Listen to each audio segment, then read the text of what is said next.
سکھ اور گوتڑو اور یاتری اور یہ جتنے بھی لامذہب لوگ ہیں جو پتھر کا پوجا کرتے ہیں اور گائے کا پیشاب پیتے ہیں، ان کو زیب دیتا ہے کہ وہ ایسی چیزوں سے ڈرے، کیونکہ وہ اللہ سے نہیں ڈرتے، اللہ کو جانتے پہچانتے نہیں تو ڈریں گے کیا؟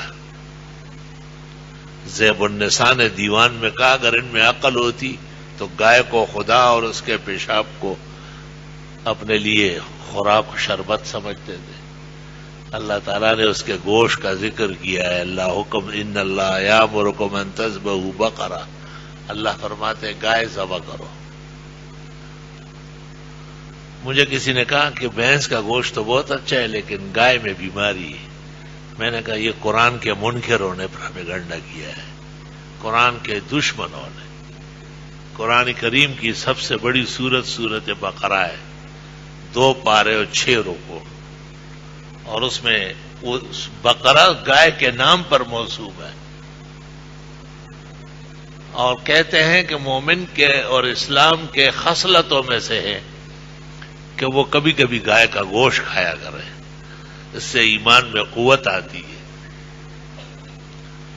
اور ہمارے یہاں پختونوں میں کبڈی کا کھیل بہت مشہور ہے، تو ہندو اپنے بیٹوں کو سمجھاتے تھے کہ پختونوں سے، مسلمانوں سے نہیں کبڈی کرو، یہ جب بھی گرائیں گے تمہاری ہڈی ٹوٹے گی، کیونکہ یہ گائے کا گوشت کھاتے ہیں۔ وہ ان سے ڈرتے ہیں کہ یہ گائے کا گوشت کھاتے ہیں، اور یہ اب خود ڈرنے لگے، وہ کہتے ہیں بھینس کا گوشت ہو، اونٹ کا گوشت ہو، یہ اونٹ کا گوشت یا دودھ یہ اس ملک کا خوراک نہیں ہے، اس ملک میں وہ ضرر کا باعث ہے اور اس کی ترغیب نہیں ہے۔ لیکن گائے کا تو حکم ہے ان اللہ یامرکم ان تذبحوا بقرہ، گائے کا ذبح، گائے کا صدقہ، گائے کا تحفہ، گائے کا دودھ، گائے کا گھی، گائے کے ساتھ کھانے پینے کا رشتہ استوار رکھنا ہے، ان قرآن پر عمل ہے۔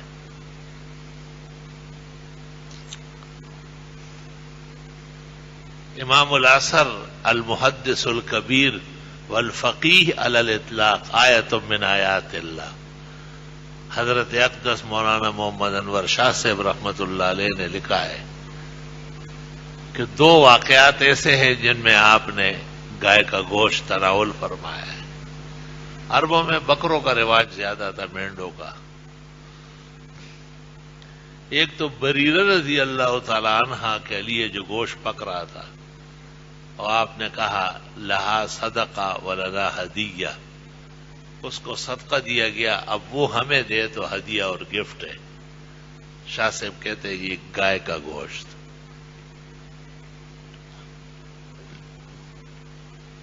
اور دوسرا ایک واقعہ سفر کا آتا ہے،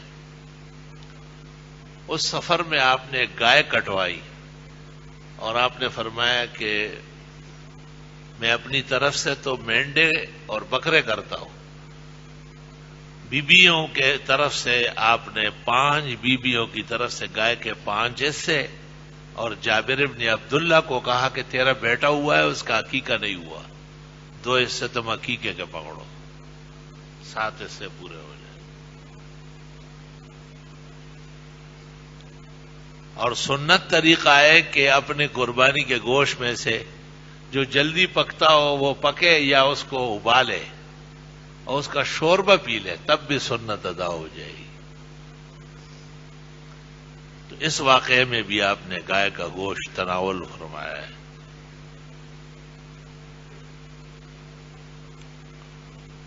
مسلمانوں کو اپنے دین اور پیغمبرانہ سنتوں کا خیال رکھنا ہے۔ دنیا اور دنیا کی باتیں وہ بات کی چیز ہے، وہ کچھ صحیح ہے وہ اکثر غلط ہے۔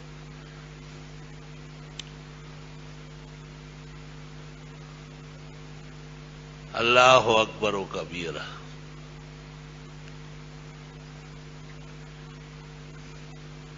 قرآن کریم میں جس جگہ گائے کا ذکر ہے اور اس کے ذبح کرنے کا حکم ہوا ہے، اس کے اخیر میں اللہ کہتے ہیں کذالک یحیی اللہ الموتیٰ، اس طرح اللہ مردوں کو زندہ کرتا ہے۔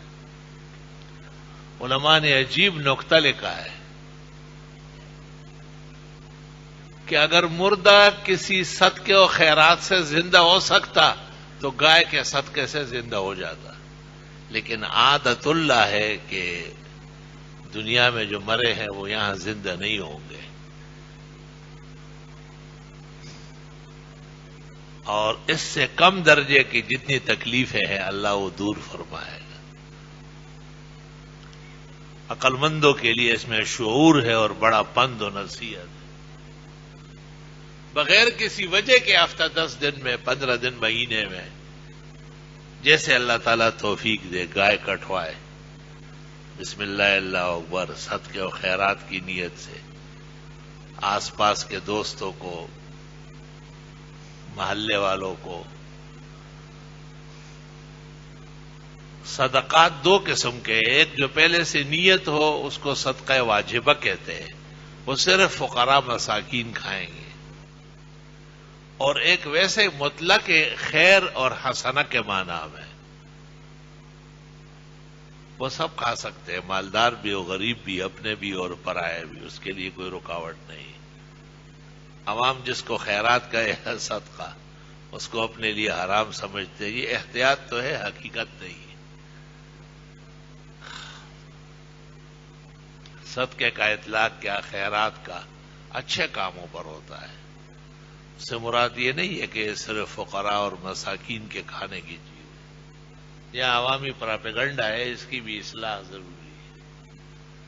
ہاں یہ ٹھیک ہے کہ فقراء مساکین بے گھر بے در اور بہت زیادہ پریشان حال، انہیں پیٹ بھرے اور ان کو تو زیادہ اچھا ہے، ثواب زیادہ ہے۔ یہی حال قربانی میں بھی ہے، آپ سارا گوشت فقراء مساکین کو دے دیں، بہت اجر ملے گا، لیکن شریعت نے یہ نہیں کہا ہے، شریعت نے کہا 3 حصے کرو،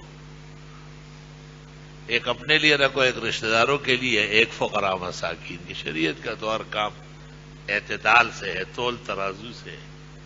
شریعت ایسے فیصلے کرتی ہے جس پر سارا جہان عمل کر لے۔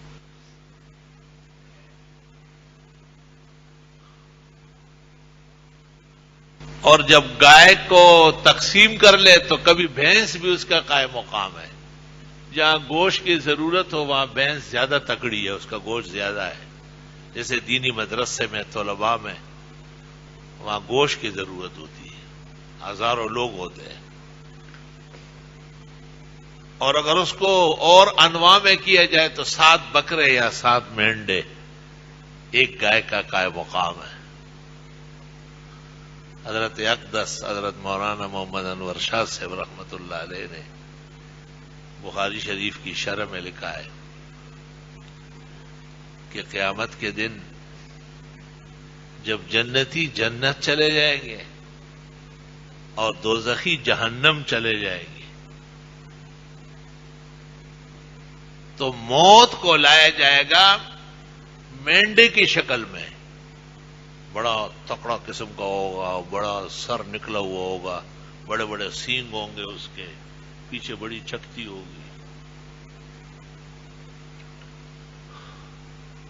موت کو اسرائیل نہیں، وہ تو فرشتہ ہے، اس غریب کے تو اختیارات ہیں، اس کو یہ شعبہ دیا گیا ہے موت، اور جنت اور جہنم کے بیچ میں اس کو ذبح کر دیا جائے گا،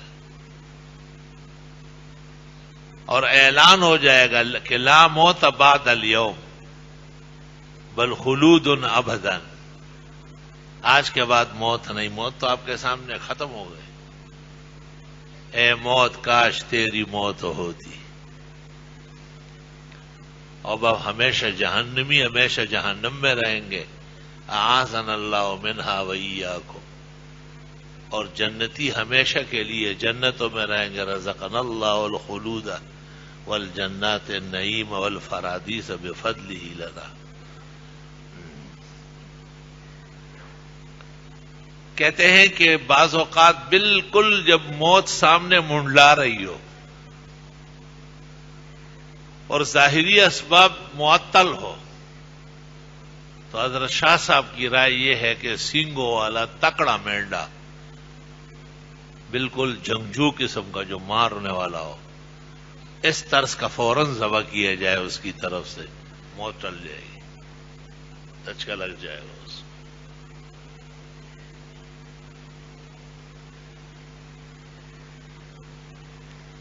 اللہ اکبر و کبیرہ۔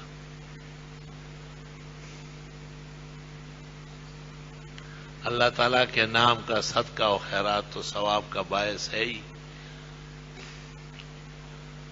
دو حدیثیں اس میں آئی، ایک تو یہ کہ ان الصدقۃ ترد البلا، صدقات بلاؤں کو ہٹا دیتی ہے، دفع کر دیتی ہے۔ ان الصدقۃ ترد البلا والمیتۃ السوء، اور برے حادثات، موت وغیرہ، اس کو بھی پیچھے ہٹا دیتی ہے۔ ایک حدیث میں ان الصدقہ لتدفع نار الغضب کما يدفع الماء النار، غضب اور قہر کی وجہ سے جو تکلیفیں آئی ہے، صدقات اور خیرات اس کو پیچھے دھکیل دیتی ہے، جس طرح پانی ڈالنے سے آگ بجھ جاتی ہے، اس کے شعلے سرد ہو جاتے ہیں اور اس کی گرماہٹ ختم ہو جاتی ہے۔ اللہ اکبر و کبیرہ۔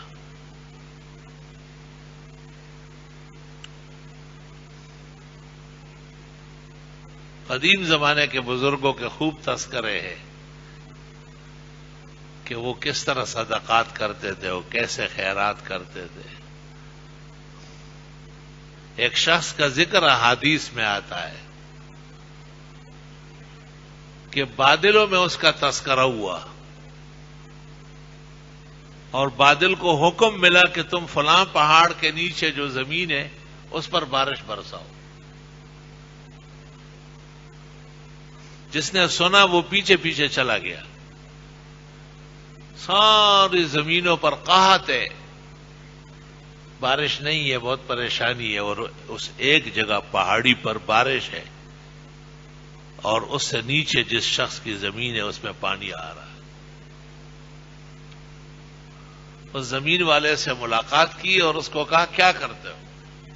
اس نے کہا اس کی فصل کو 3 حصوں میں کرتا ہوں، ایک اپنے لیے رکھتا ہوں، دوسرا آئندہ بیج بونے کے لیے، اخراجات کے لیے، اور تیسرا فقراء و مساکین میں تقسیم کرتا ہوں۔ قدیم زمانے میں تیسرا حصہ ہوتا تھا، ہمارے ہاں تو عشر ہے، 10واں، اور نصف العشر ہے، 20واں، اور فیصدی کے اندر جا کر کے 2.5% ہے، کیونکہ اس قانون کو قیامت تک چلانا تھا، اس لیے اس میں خاصی نرمی اور تخفیف پیدا کی گئی۔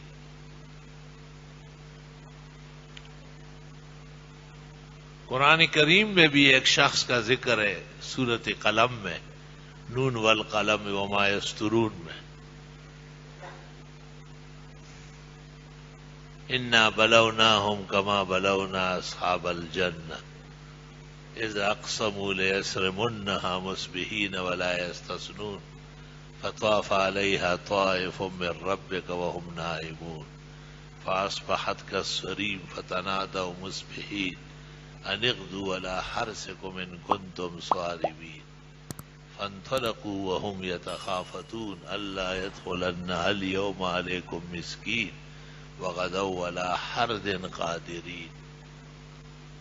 کہتے ہیں کہ ثنا یمن میں ایک نیک اور اللہ سے ڈرنے والا، لرزنے والا مومن مسلم تھا، رحم دل، نیک سیرت۔ اس کے باغات میں جب فصلیں تیار ہو جاتی زمینوں میں تو فقراء اور مساکین پہنچ جاتے ہیں، وہ تمام فصلیں طریقے سے کٹا کے اور اس کا ایک حصہ سب سے پہلے فقراء مساکین کو تقسیم کر لیتا تھا، اور 2 حصے اسی طرح، ایک اپنی ضرورت کے لیے اور ایک آئندہ سال بیج بونے کے لیے رکھ لیتا تھا۔ اور بڑا بہترین زمانہ گزرتا تھا۔ اس کے مرنے کے بعد اس کے بیٹوں نے کہا کہ ہمارا باپ جو تھا وہ فضول خرچ تھا، خواہ مولوی اور طلباء و فقراء و مساکین پر اتنا مہربان تھا۔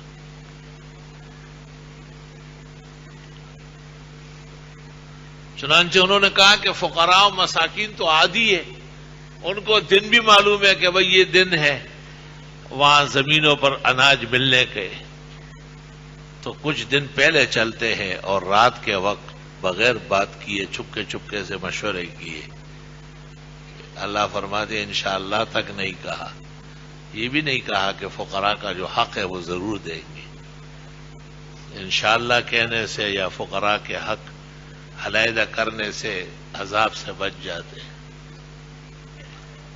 جب یہ وہاں پہنچ گئے تو کیا دیکھتے ہیں کہ وہاں پر جگہ جگہ راکھ کے ڈھیر پڑے ہیں۔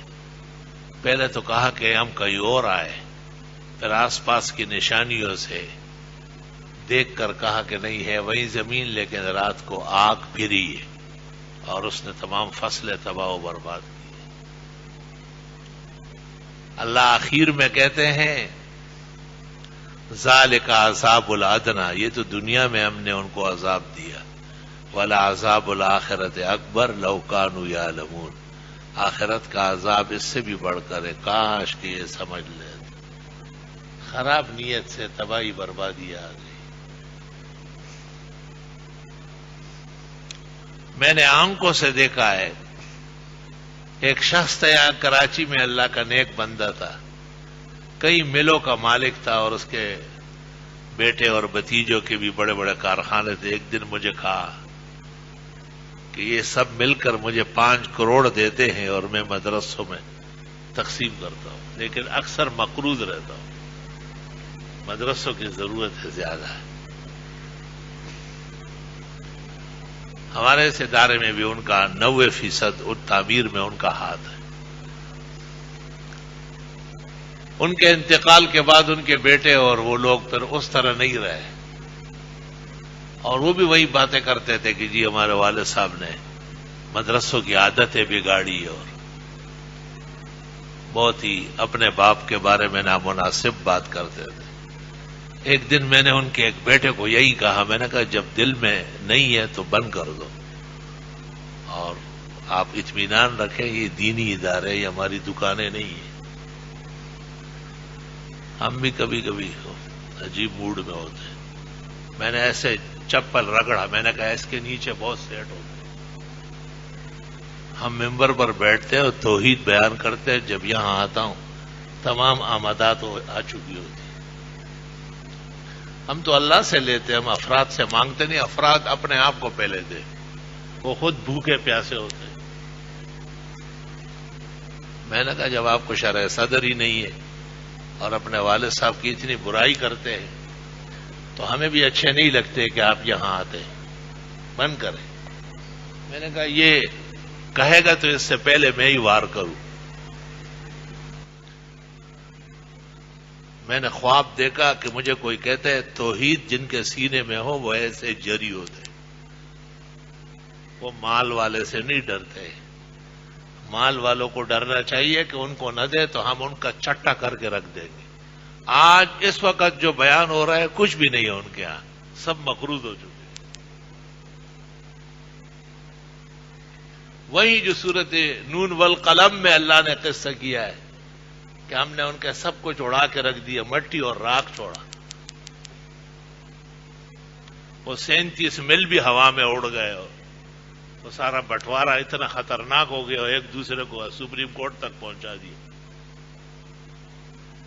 اور جب تک وہ خرچ ہوتے تھے، خرچ ہونے میں خرچ کرنے والے کا پہلا فائدہ ہے، فقیر مسکین کا کیا فائدہ ہے؟ وہ غریب تو کچھ کھائے کچھ پیے پھر وہی ہوگا۔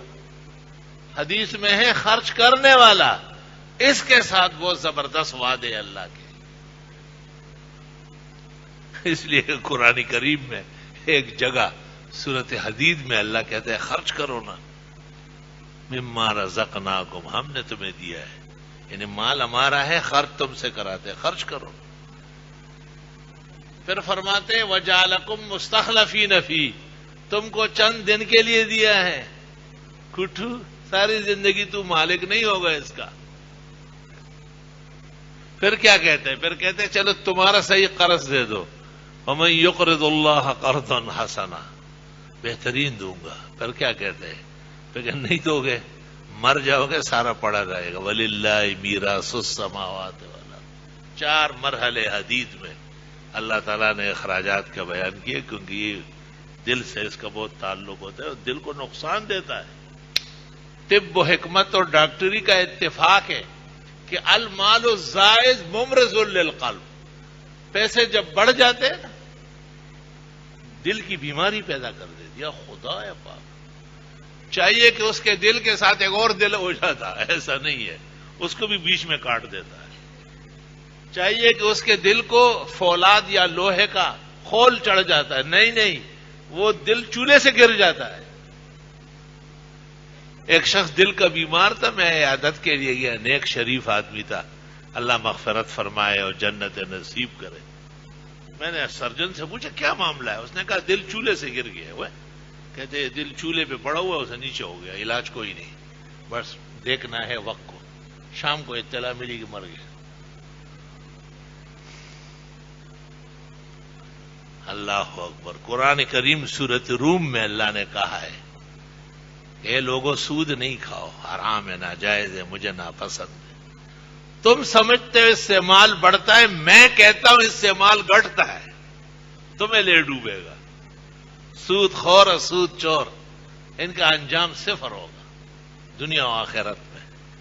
اللہ ان کو چاہتا نہیں، پسند نہیں کرتا تو کیا عزت پائے. اور فرمایا زکات دینے سے تم سمجھتے ہو کہ گھٹتا ہے، میں تمہیں کہتا ہوں کہ بڑھتا ہے. اس کو کہتے ہیں اسرار و حکم شرعیہ، دین کی حکمتیں اور اسرار، کمال کی باتیں.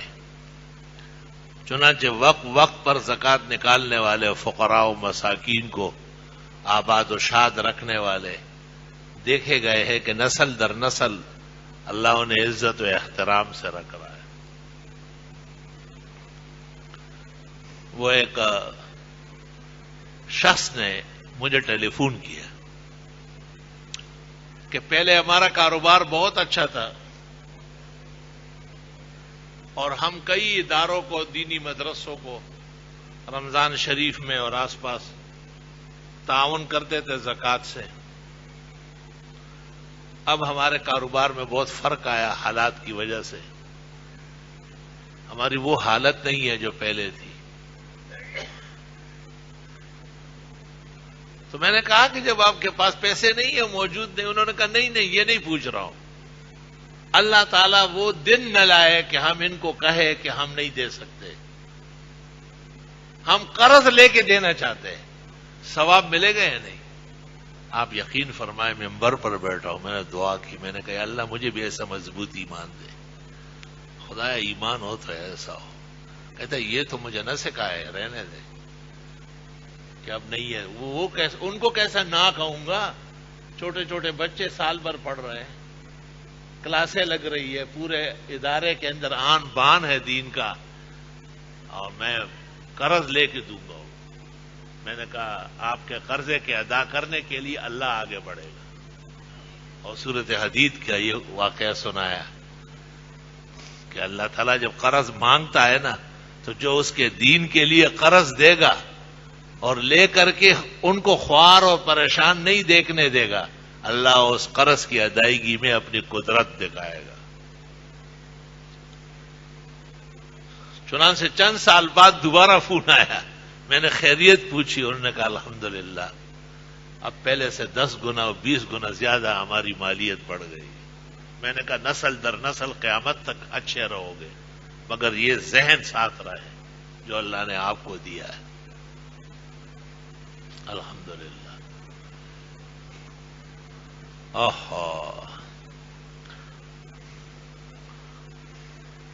وہ کہتے ہیں نا کہ ایک آدمی نے اندھیرے میں، لوگوں کو بڑے عجیب نیتیں ہوتی ہے اور بڑے اچھی نیتیں ہوتی ہیں، یار ایسا کام بھی کرنا چاہیے، کسی کو پتہ نہ چلے.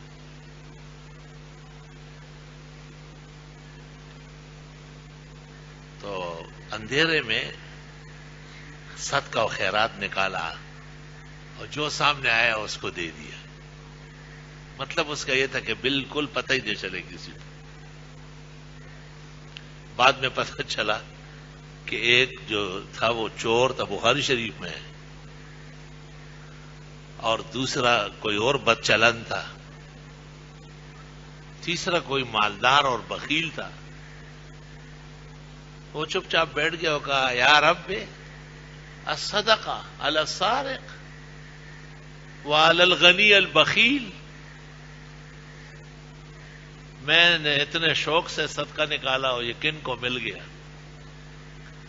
اللہ تعالیٰ نے اس زمانے کے پیغمبر کو وحی کی کہ آپ کے اس صدقے کے لینے سے اللہ نے اس بخیل کا بخل ہمیشہ کے لیے ختم کیا. وہ بھی عہد و پیمان کر چکا ہے کہ میں بھی خوب خزانے لوٹاؤں گا، اور اس گناہگار کو گناہوں سے توبہ نصیب ہو گئی. اور اس قسم کی جتنی کمزوریاں ان لوگوں میں تھی جن کی وجہ سے ان کو افسوس تھا، وہ ساری کی ساری اللہ تعالیٰ نے صدقے اور خیرات کی برکت سے دور فرمائی. بخاری جیسے اہم مہم کتاب میں یہ واقعہ موجود ہے. تو زندگی اسی کو کہتے ہیں کہ اگلے کو خیر پہنچے. خیر جس طرح جان سے اور ذات سے پہنچتی ہے، مال سے بھی. اللہ تعالیٰ نے قرآن کریم کے اندر جہاں مومن کا ذکر کیا، وہاں فرماتے ہیں کہ وَجَاهَدُوا بِأَمْوَالِهِمْ وَأَنفُسِهِمْ، یہ مال اور جان دونوں سے جہاد کرتے ہیں. علماء کہتے ہیں کہ جان کا تو صدقہ یہ ہے کہ اسے آپ گناہوں میں نہ لگائے، زبان سے نامناسب کلمہ نہ کہے، ہاتھوں سے گناہ کا ارتکاب نہ کرے، پیروں سے گناہ کے محلات میں نہ چلے، اور مال بھی آپ ایسی جگہوں میں صرف نہ کرے جس سے گناہ بڑھتا ہو، جس سے گناہوں کے جذبات پیدا ہوتے ہو. حدیث شریف میں اکل طعامکم الابرار، آپ کے کھانے بھی نیک لوگ استعمال کریں. کتنی اچھی بات ہے کہ نیک لوگ آپ کے دسترخوان پر ہو. شرفاء و سعداء، نمازی اور دیندار، وہ آپ کے مہمان ہو، وہ آپ کے سرمائے پر آرام کر رہے ہو، راحت پا رہے ہو. انما نطعمکم لوجہ اللہ، یہ سب اللہ کی رضا کے لیے ہے. لا نرید منکم جزاء ولا شکورا، تم سے ہم نہ کوئی بدلہ چاہتے ہو نہ شکرانہ، اس کا بدلہ اور بہترین شکر اللہ دے گا. وآخر دعوانا الحمدللہ.